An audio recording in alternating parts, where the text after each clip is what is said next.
Hey, this is Shane Gould again. Today we're going to talk about bad debt. Now, anybody that's in business, and I'm talking anybody, will come across a time when there is bad debt. And if you're selling to a retailer and they don't pay their bills, or you're selling B2B, business to business, and they don't pay their bills, or you're doing some consulting, they don't pay their bills, a lot of times these things, and I'm going to say, I don't know the percentage, I'm going to say 90+% of the time that you actually go out there and trying to collect bad debt. You can go to collections agency and say, hey, I'm going to pay you a percentage, and the collection guy is going to go after them and he's going to chase down the debt. And sometimes that works, sometimes it doesn't. But most of the time that I've found, and a majority of it, bad debt is just bad debt. It's honestly, it's so aggravating because there are people out there that don't pay their bills.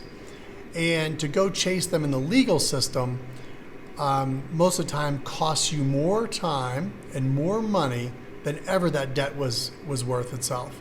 And I think that's kind of crazy in my mind, thinking, oh, this guy owes me $5,000 and I'm going to go out there and use legal system, and it's going to cost me this, and the government and the judge is going to award me my fees back. That's not the case most of the time. And I'm just telling you from experience because I've chased a lot of bad debt. A lot of it's just, you get to a point where you let your ego get to you and you want to force that person to pay. And the more you flex that, the more you push on that, the realization is that person's just a bad person. And it's almost better, in my eyes, to basically write that debt off, figure it out as an expense, learn from it, learn not to do it again, and kind of let karma get to that person. And I've made this mistake, and I've spent hundreds of thousands of dollars on chasing bad debt. Obviously, I've been at it a long time, and some of my debts are quite large. But I can honestly say, majority of the time, bad debt is not worth the chase.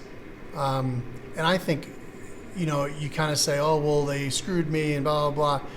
But if you can look past that and you can just look at how you made that mistake and how you can correct that for the next time, I think it's a lesson learned, and it's most likely an inexpensive lesson at this time.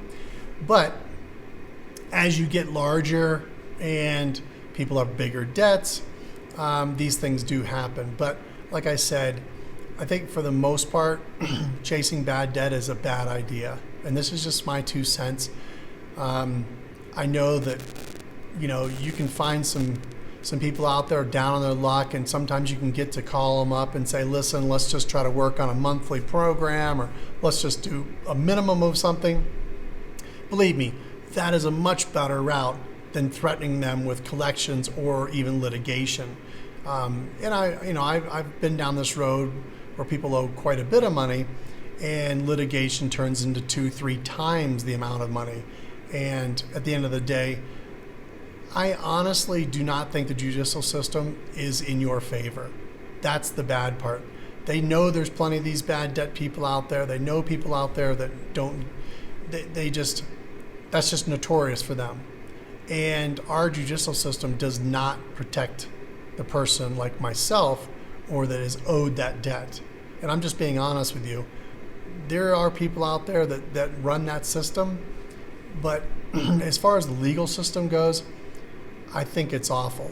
I've been down it many times. I've been screwed so many times on both ends. You get bad debt, then you go after them, and you get even worse because you don't get awarded, the judge doesn't award you, the right fees, and doesn't reward you the time and energy, and you're talking mental anguish.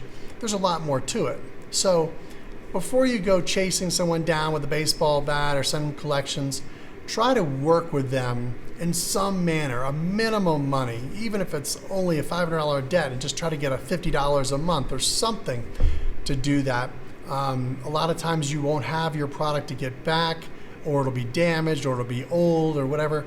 So just try to look at these bad debts as a learning experience, and typically try to write those off, learn from it, and realize that, litigation is not in your favor.